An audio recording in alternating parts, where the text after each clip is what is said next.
What do you think is the most egregious wedding ask you've heard of? I've heard you can't be pregnant. You can't be pregnant. And I've heard people ask folks to step down I've heard this because too, they've gotten Ru. pregnant. And I'm like, that's not your friend. This is Financial Tea. What's up, sippers? Welcome back to Financial Tea. This is a podcast where I teach you how to build wealth with a side of market drama, money scandals, and of course, financial pop culture.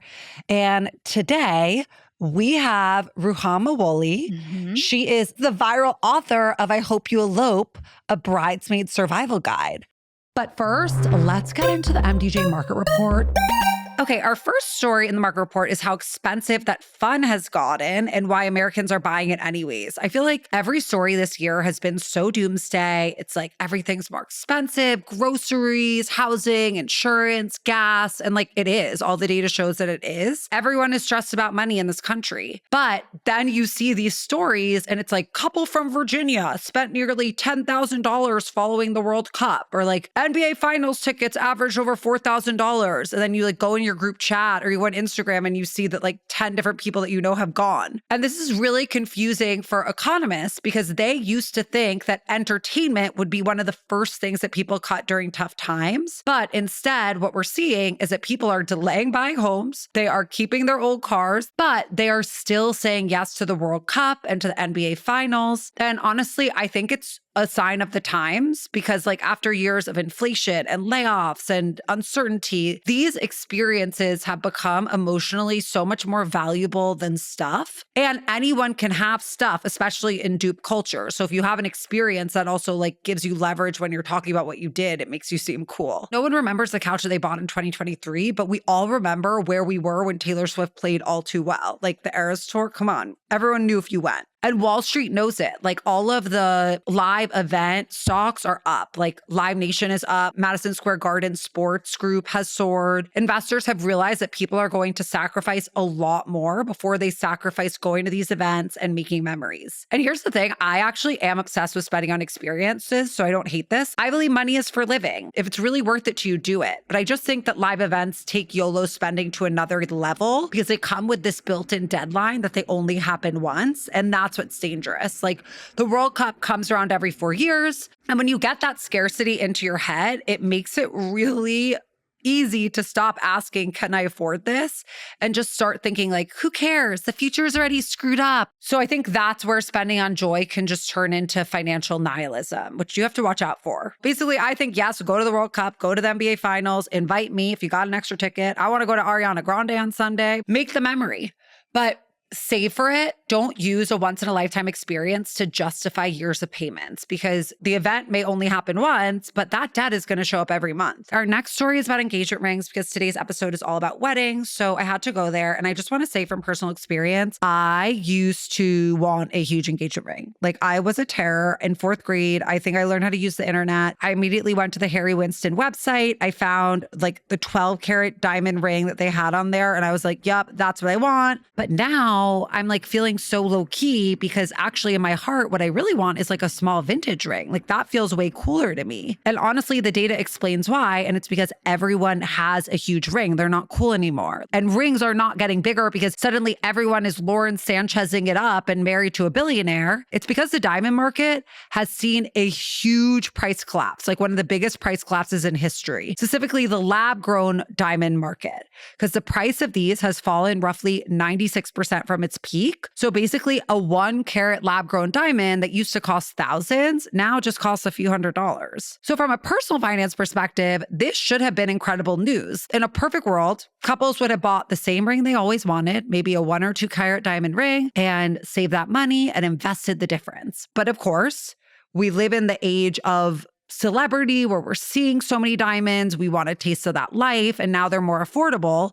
So instead, what's going on is that people are keeping the same budget, but they are just buying a much bigger diamond. Economists call this the Jevons paradox. And that's when something becomes dramatically cheaper. People don't usually save the money. Instead, they just consume more of it. And once you see the Jevons paradox, you will notice it everywhere. I was thinking about it with super fake designer bags because I used to message with this person on WhatsApp about designer bags that were fake, and I would sometimes buy them, but I would never just buy one. If I saw one $300 fake bag, I'd be like, great, I'm saving money. I'm not buying that $10,000 Chanel bag. But that's not true, because then I would buy like a pair of sunglasses and another bag. And suddenly I'd spend almost as much as I would have on like one real designer handbag. And the same thing happens with Prime Day. That's why I always warn you guys against Prime Day. And basically, any limited time sale that's convincing you that you're saving money by buying more. With most situations, you're not reducing your spending by doing this. You're just increasing your consumption. And look, like I might get shadow banned for this episode because Wall Street absolutely loves when you do this. Like the only thing better than selling you one expensive thing is getting you to buy 20 cheap things, because it encourages this habit of consumerism that keeps the flywheel going. But I will just say, like, this is a good example of every financial hack sort of coming with a trap. Just because you're saving money on one purchase doesn't make you richer if it gives you permission to spend it somewhere else. That is how people slowly inflate their lifestyles without ever feeling richer. So I will just say the real flex is not buying more because it's cheaper. The real flex is letting your lifestyle stay the same while your wealth grows. Okay, our final story is also about weddings, and it's very controversial. I read an article this week that bride and grooms are asking guests to Venmo them for the cost of their plate. So they basically are having ticketed events, but they're called weddings. I get it. Weddings are fun, but I firmly believe that if you have to have your guests pay for the wedding, that maybe you shouldn't do the wedding. So I was reading about this more, and what I also found was that courthouse weddings are really on the rise, and they're sort of being rebranded. Like they used to be more the budget option, but now courthouse weddings are really being seen as sort of chic. I mean, one of the most chic people that I know got married at a courthouse, and she wore a funky hat. Can you imagine? She pulled off a funky hat at her courthouse wedding. Those are two things that are hard to do, and she did them effortlessly. Abigail, we're talking about you. So I'll just say that I love this trend, the courthouse trend, not the Venmoing trend. And I feel like they're on two different ends of the spectrum, which is like own your financial reality when you're getting married. You can inherit traditions, but you might not inherit the economy to support it. And I feel like that's what a lot of young people are dealing with now, not to mention the pressure to have these huge weddings on social media. It's not worth starting your wedding with debt. I feel like the coolest thing right now, like the financial trend that I'm the most into, is just like not peacocking. I feel like we're post peacock. It's just like do things that actually make sense with your budget, and don't like overdo things that you can't afford just to seem like you're richer than you are. Who cares? It's way cooler to be in control of your finances. So yeah, I just wanted to talk about that, because if you've ever been at a wedding where they asked you to Venmo them, I need to know. Please DM me. That has never happened to me, but I did go to a wedding where there were oyster crackers for dinner and it was a cash bar. So I feel your pain, but you know, I wouldn't have missed it. Okay, now that I'm all warmed up with my wedding opinions, I do want to bring in our guest for today, Ruhama Wolle, because she is sort of the queen of taking down wedding culture. You will hear more in the interview, but she has a very controversial takes on weddings. Do not ask her to be a bridesmaid, because she went viral for saying that she will not be a bridesmaid again. And she's someone who's just started a lot of conversation around the topic. So I'm really excited for you to hear this one. You've got a lot of wedding gossip, Rue, because yeah, you wrote this book. It absolutely popped off, and you're sort of like the poster child to saying no to being a bridesmaid. Yeah, I am. So we have to get into all of this, but first we always do rapid fire. Okay. So Rue, what are your best and worst purchases that you've ever spent attending a wedding, and how much did each cost? Ooh, okay. Worst purchase will always forever be the dresses. Like across the board, there wasn't a single dress that I loved, unless we just so happened to have the wear whatever, and then I got to wear whatever. Exactly. Best purchase across wedding. You're like nothing. The ticket home. I'm sure. I think honestly, the meals and like the dinners and the get-togethers that felt communal were really great times. And I would say that the boat experience for a bachelorette in Miami was really fun. And what is the most money that you've ever spent all in attending a wedding? It was about $2,000 for one wedding. And I have to add the caveat that I did not attend the bachelorette for that particular wedding. I didn't go to a bridal shower. So there were definitely things that I tapped out of for either reasons that I couldn't afford it or just time off. But all in was $2,000. So, which actually is normal because on average, people are spending between $1,200 to $2,500 to be a bridesmaid and over $5,000 for these high-end destination weddings. Absolutely. And mind you, I'm noting that the 2K was with just me agreeing to attend, of course, the wedding, participate where I can, but I also didn't go on an international bachelorette trip. So I'm sure that would have hit another 2K. For sure. Easy. Absolutely. Even though, as we talked about, you are petite and can easily fly in the back of the plane. Anywhere, right? Yes. But the cost is the same. The cost is the same. It does not matter how small or how big you are. Yeah. Ru and I are on different ends of the size spectrum. Me as like a giant. How tall are you? I'm like 5'11" and I wear heels. I'm 4'11". Yeah. Oh my God. I love it. We need to be best friends because you know there's no stronger alliance than a really tall girl and a short girl. I'm telling you. Like it's true. We will be at every sample sale being like, go, and then hitting the complete. Exactly. So like people talk about astrological compatibility. We need to talk about height compatibility. Exactly. You just mentioned this wedding though, the one that you spent the most on, $2,000. Yes. But you preface it by saying that you said no to a lot of things. Yes. You've become the poster child for this, of like this critical discourse around wedding guest spending and saying no to weddings, which I don't know why it's so shocking, but you can. Yeah. So could you explain a little bit more about this viral moment that got you into this? How'd you get this crown, Ru? It's heavy. Isn't it crazy? And I don't even know if I wanted it or want it. But I will say, I felt like I was just having a normal experience, right? Weddings hit me. I was at that phase where friends were getting married. How old are you? 32 now. When it started, I was 27, 28, and happily said yes to my girls, right? No one asked me that I questioned why they asked me, which is very much a conversation in itself where folks are like, I didn't want to be her bridesmaid, but I said yes. And I'm like, what? How? Yeah. Anyways, my wave hit me. And while I was navigating it, there were moments where I just felt like autonomy really goes out the window, which is really what the season is about. It's her big day. It's her moment. It's sort of the way I write about it in the book is like it's a bait and switch, which is it all feels emotionally tied. That's what weddings are. And you want to show up for your girl, your bestie, your sister, and then underestimate how much it costs, underestimate what it's asking out of you beyond of even just the financial bit of it, of time, the emotional labor around it. And I think by the end of it, I was already feeling like, I don't want to do this again. And I feel like if I do it again, I might lose a friendship over it. And I think just that thought kind of spoke it into existence, and I did end up losing a friendship over it. Wow. But what happened? I wrote an article that went viral, and it didn't sit well with her that I wrote the article. And I think, what did you say about her? I mean, I ended up talking about all 3 weddings that I ended up attending, and there was a conversation about hair in it in terms of how we were asked to have our hair.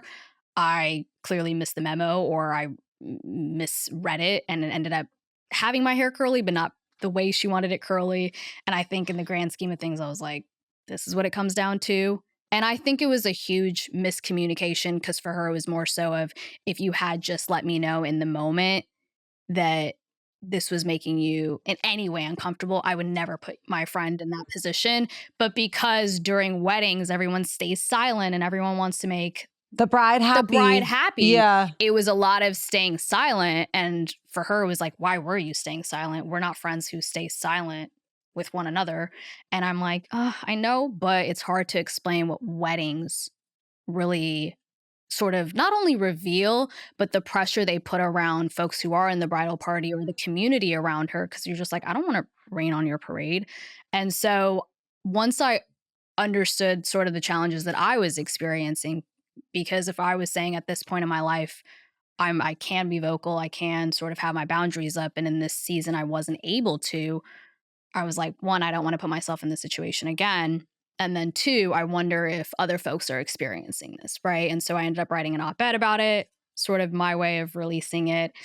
Did not expect it to resonate with as many folks as it did. You went fully viral. I went fully viral. And yeah, I think that's sort of what sort of led the roadmap for a book. And I think the book essentially does what the article sort of misses out on, which is I say no. That's my stance. I'm probably not probably, will never be a bridesmaid again.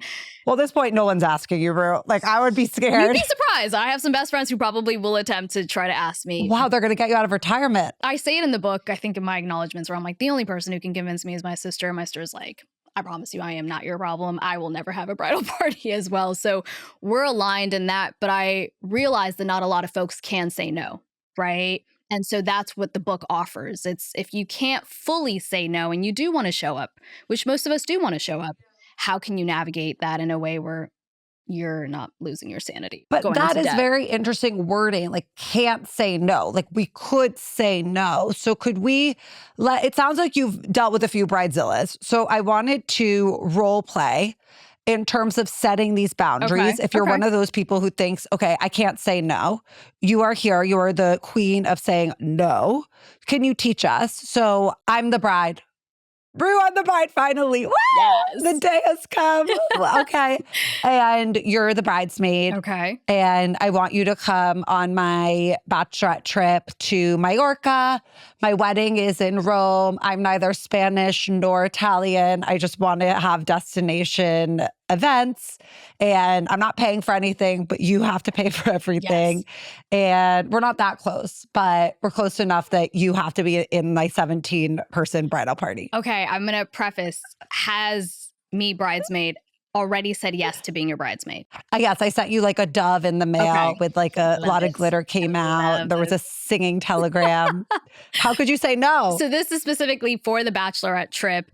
But back it up. So you're saying the first step is when someone says, will you be my bridesmaid? Instead of just saying, wow, I'm so grateful that you're asking me. Absolutely yes. Take a beat. Take a beat. Okay. That is truly the moment to take a beat, because what I say is once you've already said yes, not to say there's not opportunities to then say no to certain It's hard to walk things. it back. It's hard to walk it back Mhm. because you didn't essentially disclose any either financial bit you're in, time restraints that you might be on. And so I think early on, if you already have this feeling of this might not be the season where I can afford to be a bridesmaid, or I might not have all the PTO or maybe the I don't want capacity, to. or simply you don't want to because you're not as close and you know what it requires to fully show up for somebody, that is truly when you can, that is the time to pull aside the bride and have that conversation early on. Okay, right? so let's do that talk. So I send you the dove in the mail. I'm like so excited. You're my most important friend to be my bridesmaid. Yes. So call me up. Ring, ring. Rue, is that you? I'm at the wedding salon. I just tried on 14 dresses. Oh my gosh. I hated all of them. Oh no. I'll send you pics. Okay, send me pics. What else is happening around wedding? Well, I haven't talked to my fiance in like 6 days because we're getting a prenup. I want everything. And that checks. And yeah, I'm just like so excited for the bachelorette. I just booked this like huge villa. We're going to have private chef every night. Ooh, that sounds exciting. And oh my God, Christian Dior is doing the bridesmaid dresses. Wow. Yes. You were going all out. Yes. Okay. Yes. So have you decided who you're going to have on your bridal party? Well, I mean, obviously you. Okay. And then my sister. Listen, I love this. I am so excited. You know I will be there for the big day. Yes. I know I have just been in transitions with my job currently, and I am still figuring out what's next for me. So if it's okay with you, tell me a little bit about what you think it's going to cost to be a bridesmaid. And then I'm happy if I can take a day or two just to see if financially this is something that I could take on. You know I love you. Regardless, I'll be at the wedding. I just want to make sure that this is something that I can afford right now to show up for you in the full capacity that you deserve and you want. Okay, pause. Yes. That was really good. We're going to get back into it, but I want to like note a few things. Yes. I love that you gave your why. Mm-hmm. You gave the reason why. Mm-hmm. And so if you're not in a job transition, could we give other whys that are good? Maybe like, Yeah, I mean, what are the good, like give us some examples. Life is always lifing for a lot of us, right? But if you call a bride up and you say life is lifing, they're going to laugh in your face. Absolutely. So give us That's some what I'm good, saying. yeah. So it has to be based in something concrete. In a reality, you need a truth, right? detail. You need a detail, whether that is Dog is sick.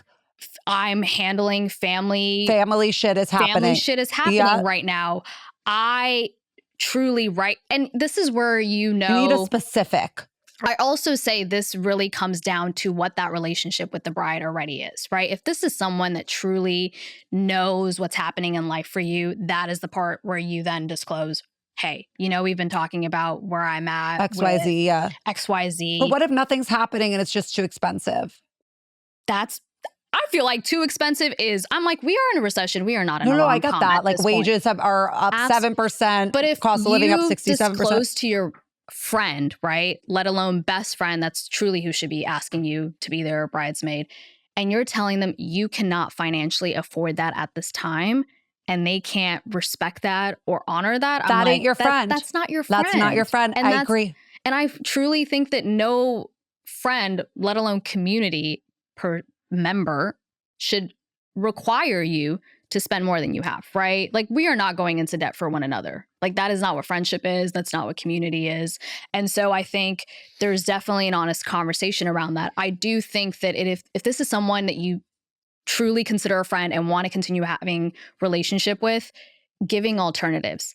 I can't afford to fully show up in this capacity of being a bridesmaid, but I'd love for you and I to have a spa day. I'd love to show up in other ways that I can help. Wait, let's go back to our call. Mm-hmm. Okay. So we're unpausing because I want you to give me all of the other options. Okay. No. I know. Listen, but it's going to be $4,000. I think it really just comes down to the cost and knowing that you love your extravagant Yes. stuff. But listen, how about I will support where I can logistically so you feel like I'm there with you in the journey. So nice. I'd love to do a spa day together, one-on-one. I'll cover that, and I would still be at the day of the wedding. We'll show up early so I can be there to support you when you're getting all dolled up. I just don't think I can financially afford all that comes with being a bridesmaid at this time and what you would want and need. And I want you to be able to get all that. If you feel like there's any financial support from your end that you're able to help out with, maybe we can have a different conversation. If not, no pressure. I know you're already taking on a lot on the wedding. So just think on it, hear me out, and see how you're feeling. Okay, pause again. I love that you made it that it is, are you going to help me pay for this? And I also love that you gave her the space to say, let's talk about this in a few days. Yeah, and you want it to really feel like a dialogue, right? This is not, I think what people get weary about is the minute you say no, the friendship is over, right? That's what a lot of people have found. Why are people so weird about boundaries, especially financial boundaries? It's like we have this talk about it with friends, right? But also because I think that money obviously is this value system. And so we think that if we don't have as much money as someone, then we have like less value. So we are embarrassed by that. And that's why we peacock and try and like look richer than we are. And I think there's something tied about just money and relationship and friendship. And I say that to say, before we get into the money chapter in the book, we get into the friendship chapter. And the one thing that I say is you have to truly assess where you are at as a bridesmaid with this bride in the season you're being asked to be a bridesmaid, right? So true. Because it requires so much financially and time commitment wise, you have to say this is truly one of your ride or die friends. And sometimes people get caught up in, I'm part of this friend group, right? And because she's asked so and so and so and so, she feels obligated to ask the rest of us. And you're one of those, and you and her individually don't have that close of a relationship. I'm like, but you're going to be required to pay the same amount everyone else in that group is. And they might be willing to spend that for her because they have that close-knit relationship.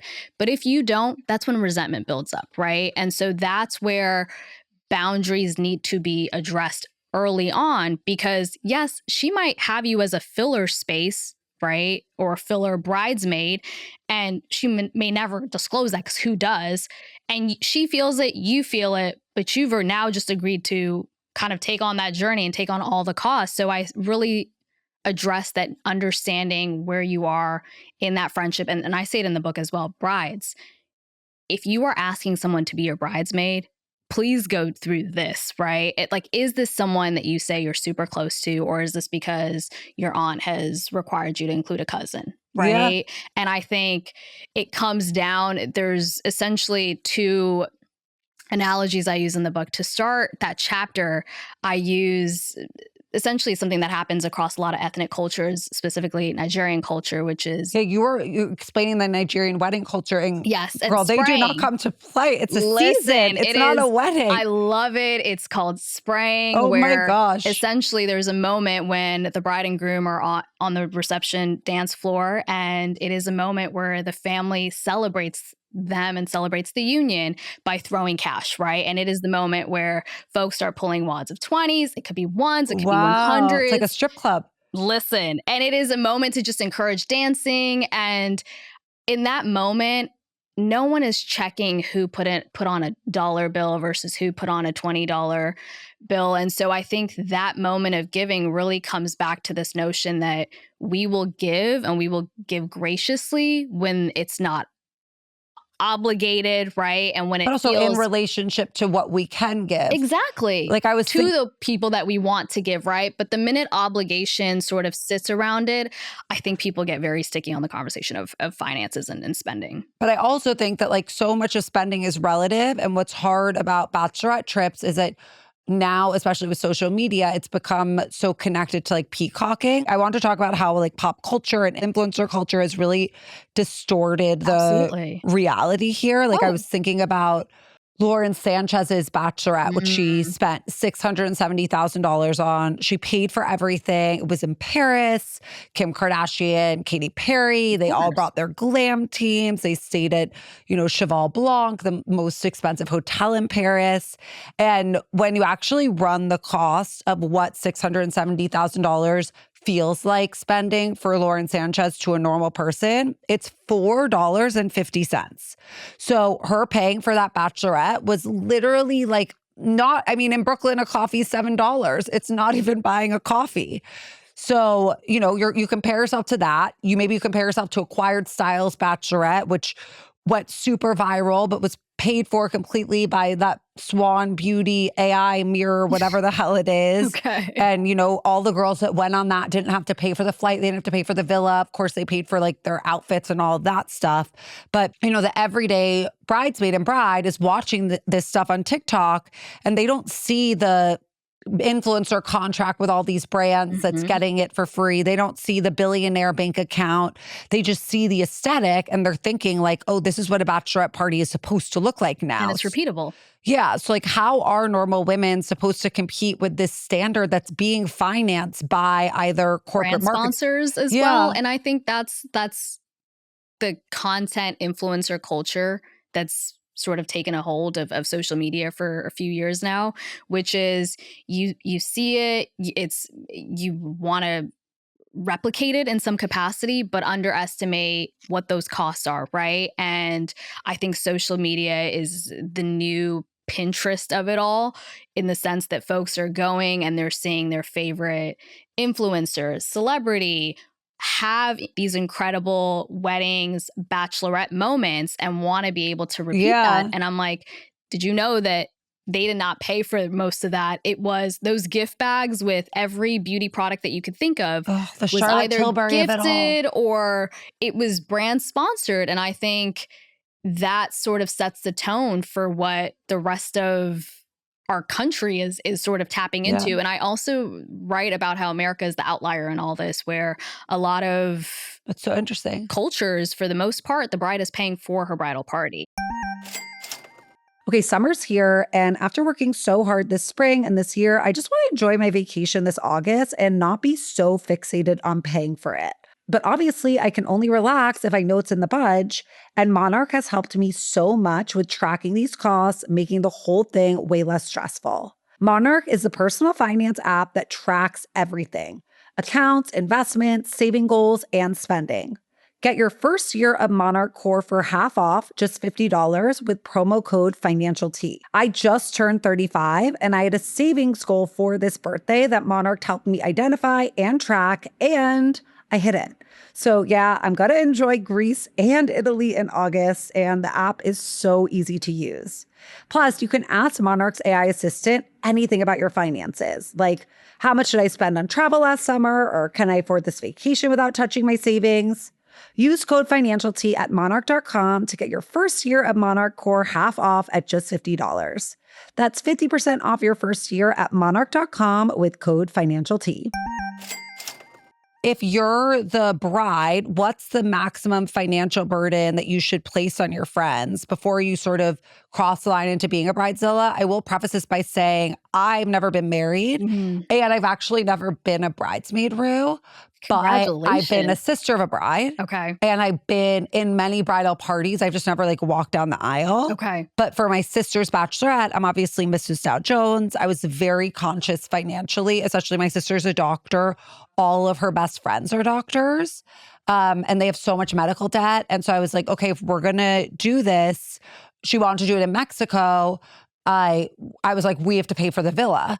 So we paid for the villa and the villa had a private chef. And so it was like all the meals and the housing was covered, but they paid for their, we split the boat day. You have to do boat day.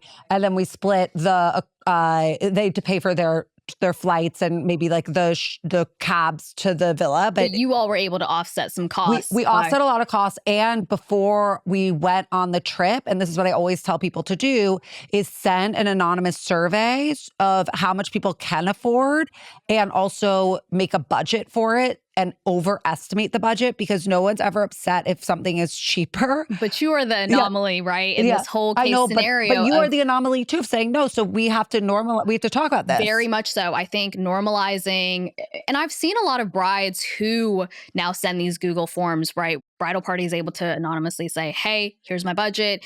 Yes, I'm willing to do an international bachelorette trip. No, I'd prefer something more local. My thing is, how much I'm also now posing the question back to the culture and saying, are we sticking to these after the fact, right? Because I've seen so many case scenarios and I've heard where, yes, bride is considered up until a point, and then once the wheels start turning, it all kind of goes out the window, right? Because they want to have the big bad bachelorette and they're pissed that the friends don't want to pay everything. This is where the people pleasing comes into it, right? Yeah. And I think the group dynamic portion that I also wanted to hit on is once the wheels start turning, right, there will always be someone in the group chat that's like, okay, yes, we agreed to a private boat day, but let's add a private chef on it now, right? And then everyone co-signs it. Oh, they're getting and more now and you're more. Essentially, and they sort of guise it under the whole, it's her day. Like, we want to get her everything she wants, right? And you don't even know if that conversation is happening on the back end where, let's say, a bride has let maid of honor know she does want something additional for the bachelorette. And then now in the separate group chat, maid of honor is like, let's add this for her, right? And it just ends up being this essentially revolving door of a meter of where you're like, I thought it was going to cost me this much, and now it's costing me much more than I expected. And sometimes resentment picks up when no one on essentially the decision-making factor of either bride or maid of honor is saying, can everyone afford this? Is everyone okay with this? And even then, the group dynamic of it all, if 6 folks have already said yes, you can't be the only one to now tap out, right? That's why I have to do it anonymously, I think. That's essentially one of the questions that I answer in the book, which is like, how did we get here? How did weddings balloon to what they are today? So what's the answer? I mean, I had to go through the whole course of history, but at this point it is social media, right? I think it is very much a Gen Z millennial issue. I truly hope that this book has a bookshelf of 5 years, that next generation is not picking it up and feeling like they have to essentially fall under this prescriptive idea of what being a bridesmaid, being in a wedding looks like. And I really would say that I think we are reaching this moment where people are rethinking what a wedding can look like. I mean, there's research behind the fact that folks who spend the most on their weddings are more likely to get divorced. But I truly do think that if we rethink what a wedding can look like, this would kind of resolve all of it, right? If celebrating your union looks like, I don't know, like us swimming at the lake, right? A day of just having folks over at a house, and that's what the union looks like. 89% of dog parents consider their dog their best friend, and 31% would even let their dog eat off their own fork. Safe to say, people are obsessed with their pets. And I just want to shout out my perfect poodle, Mystery. Mystery, you're the man. Love you. If anyone gets being dog obsessed, it's me, but it's also Ollie. They deliver fresh, human grade food in 5 drool worthy flavors so Mystery can live his best life too. From the moment you start your subscription, everything is tailored to your pup. The meals are perfectly portioned, and you get a pup tainer and scoop for easy storing and serving. Since switching to Ollie, Mystery just has like a new pup at his step. Get ready for both you and your pup to be obsessed. Head to ollie.com/T, tell them all about your dog, and use code T to get 70% off your welcome kit when you subscribe today. Plus, it's risk-free with their obsession guarantee. That's OLLIE.com/T and enter code T to get 70% off your first box. Ollie, feed the obsession. What do you think is the most egregious wedding ask you've heard of? I know you've heard some crazy stories connected to your work. You're now like the poster child, breaking the silence on the wedding industrial complex. So tell us some crazy ones. Oof. Most of it really comes down to the dress, but Which is so I heard ugly. you can't be pregnant. You can't be pregnant. And I've heard people ask folks to step down I've heard this because too, they've gotten Ru. pregnant. And I'm like, that's not your friend. They don't want someone to walk down the aisle pregnant, and they don't want you to ruin the bachelorette If with your anything, pregnancy. We should be getting down and Yes. dancing at the fact that, you know, there's now another thing to celebrate in this. Because I'm like, if that's your friend, that's how it should be processed. Like, we are celebrating. Sad you can't drink, but we'll turn up on the other side. And I'm so glad that the little one gets to be a part of the celebration with us, right? Because then now it chucks it down to aesthetics. Clearly, that's what matters to you, not this friendship, not love. Clearly, what matters is aesthetics for you at this point. And that is a rude awakening, and that is not your friend. So literally a bridal pregnancy clause, that is so crazy. And I've actually heard that too. I knew about this girl, Chloe, who got married a little bit later than all of her friends and was so freaking pissed that people were pregnant. And it was a whole thing. So this is real. I think folks gotta we gotta have shame. Like We shame need has shame. to Like people, shame. and that's the other thing is like when people become brides, it gives them too much power. It's too much. It becomes a hierarchy, and it actually translates even into the bridesmaid group dynamics of it all, because I have heard just in interviewing folks where folks felt so close to the bride up until the wedding, and they felt like bride had somehow sort of created this hierarchy across her friends of who was going to stand next to her, who was going to get prioritized and things, It's so or middle school. who she was It's spending cliquey. more time with. Yeah. And I'm like, it is a moment where essentially sometimes it becomes a friendship across your life, right? If you have a childhood best friend, a family member, your work wifey. But I think it is very much on the bride also to make sure that everybody showing up, Well, right? you're a In host. that same, you're a host. And Like, you you should want to be make sure making- that your yeah, community feeling all warm. feels absolutely, especially if, let's say, you haven't talked to so-and-so in so many years and you know that she's not understanding the inside Yeah. joke. I'm like, there has to be a lot of consideracy, knowing the fact that it is very much an ask that comes with a price tag. Oh my God, 100%. And you should try and offset it in any way that you can. Like, I know right now, obviously, like recession, like people, it's so hard. Like the cost of living is so high, wages, but like, I don't know. I've always felt like if you're going to ask something of people financially, don't do that unless you can offset it a bit. And it's okay not to do it, or do it in a much cheaper way. Absolutely. Like I really believe that. No, but we're so aligned on that. There's a moment where I say, and that's why I did it with my sister's wedding, which like I know was like a privilege that we were able to like pay for the villa or whatever. But I'm like, then we wouldn't have done it there, because knowing the financial situation of people who were coming, it would have been so inappropriate to have asked all these people who are literally working. I love that you said inappropriate, because other folks would be like, oh, she said inappropriate. And I'm like, no, that's truly it's what inappropriate. it is. It's inappropriate. It is. I put I think it's bolded in the book where I say in the dress chapter, if a bride is asking her bridesmaids to wear an exact dress and there is no room and space for them to pick a silhouette or whatever it is that they would feel comfortable in on their body, yeah. it is on the bride to pay for that dress. Oh, I think you got to pay for the hair and makeup too. To pay for that dress. You cannot tell me to go purchase this link and know that I may never wear it again. And Can I also just say, like, I think that all of this is lame. Like, it's like, be interesting. Like, don't like I want to get married so badly, but I also don't want to make it my personality at all. Let's be punk rock about it. You have in the book so many interesting stats and like research. Somewhere you said that the more money spent on a wedding, the less likely it is to last, which was very interesting to me.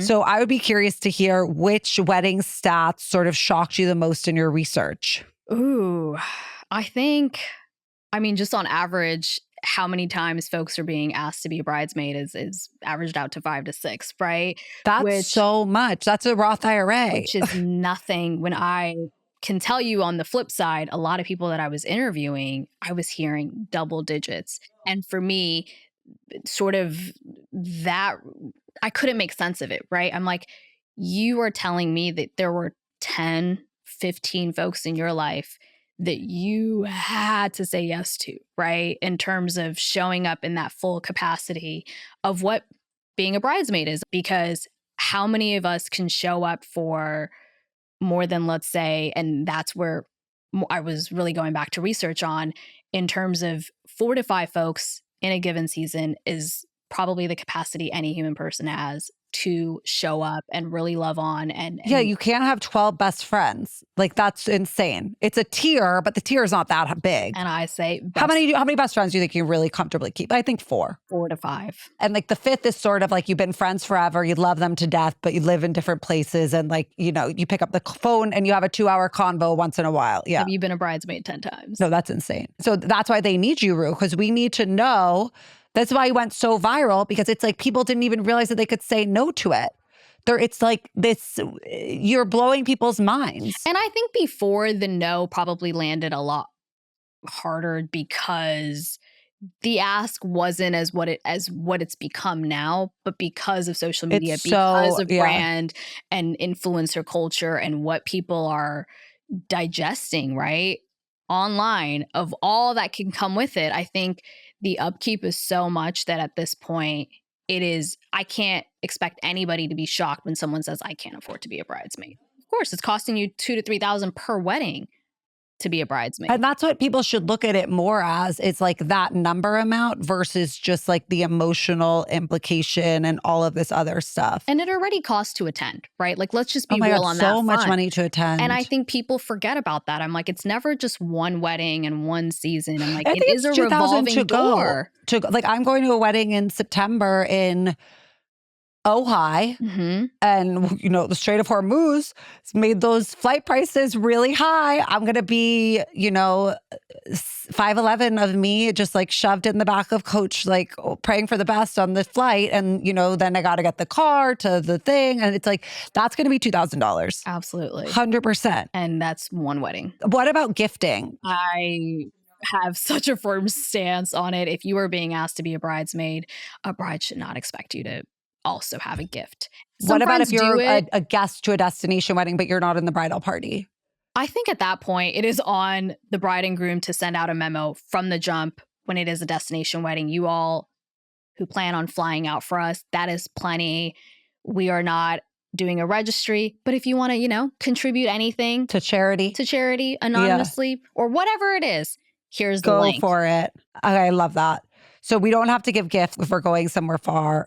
And you don't have to give a gift if you're being a bridesmaid. If you want to make something for her, great. So I love the advice that you gave on setting boundaries in your Modern Love interview, but I'm curious if you have any additional, more financial driven advice to add, like as addendums to those points. I mean, I say I made it also the budget.